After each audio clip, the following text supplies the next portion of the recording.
Қайырлы күн баршаңызға. Бүгін осындай чечевицадан өте нәзік, дәмді болып шығатын тағам дайындаймыз. Ыдысымызға майымызды салып аламыз.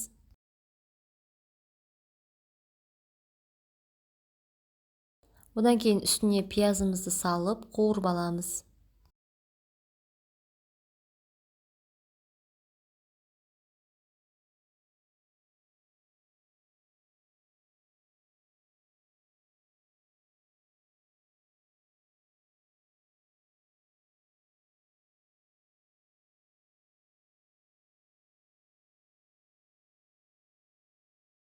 Арасында қозғап тұрып, пиязымызды жақсылап қуырып аламыз.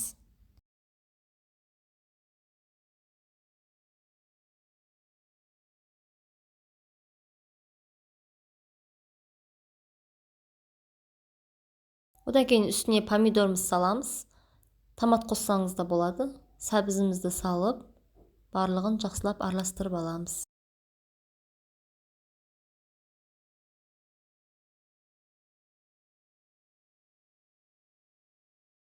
Тұзымызды саламыз. Қалауларыңызша дәмдеуіштер салсаңыздар да болады.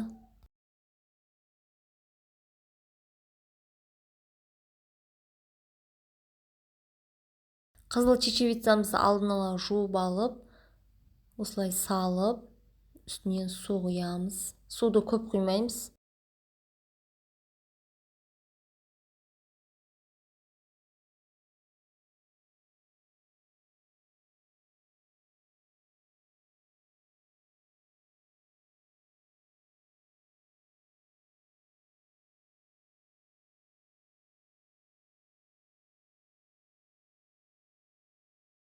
Суын осылай аз құямыз, себебі қазір блендерлеген кезде қою әдемі болу үшін.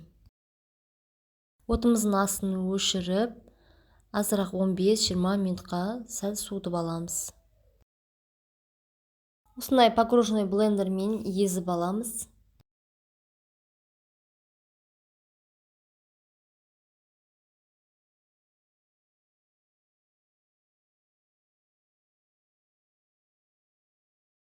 Қызыл чечевицадан тағамымыз дайын болды. Өте нәзік, әдемі болып шығады. Балдарға жасап берсеңіздер, пайдалы тағам. Видео ұнаса қолдап лайк басып кетіңіздер.